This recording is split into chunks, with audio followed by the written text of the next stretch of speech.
এক সপ্তাহের ব্যবধানে রাজধানীর কাঁচা বাজারে কমেছে বেশিরভাগ সবজির দাম। সবজি ভেদে প্রতি কেজিতে কমেছে ৪০ থেকে ৫০ টাকা। তবে বাজারের সবচেয়ে বড় অস্থিরতা এখন কাঁচামরিচে।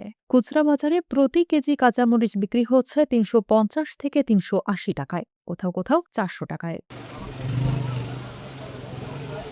অন্যদিকে শসার দাম কমে কেজিতে ৮০ থেকে ১০০ টাকায় নেমেছে। বেগুন, করলা, ঢেঁড়স ও চিচিঙ্গার দামও কেজিতে কমেছে ৫০ থেকে ৬০ টাকা। আর সবচেয়ে কম দামে মিলছে পেঁপে, কেজি প্রতি ৩০ টাকায়।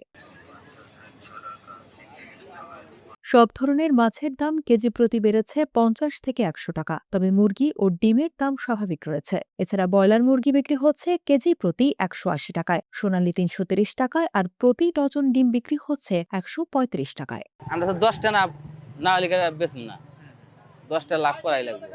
ওই যে নিব ১ কেজি খেয়ে নিছিল হাফ কেজি, জীবন তো বাঁচা লাগবে। আমদানি কম হয়েছে এই জন্য তো মনে করেন বাড়ছিল, আমদানি বেশি হয়েছে মনে করেন এখন দাম কমে গেছে। মাছের দাম কাতলের দাম সব দেশি মাছ দাম বেশি, ইন্ডিয়ান বার্মার মাছ নাই তো, এই কারণে দেশি মাছের দাম বাড়ছে।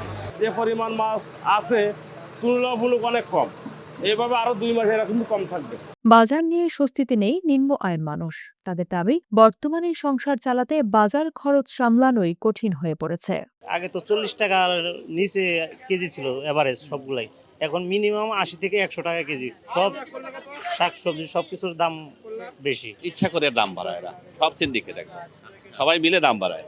ব্যবসায়ীরা বলছেন, টানা বৃষ্টির কারণে কয়েকদিন পণ্যের সরবরাহ ব্যাহত হয়েছিল। এখন সরবরাহ স্বাভাবিক হচ্ছে। কয়েকদিনের মধ্যে সবজি ও অন্যান্য পণ্যের দাম আরও কমে আসবে।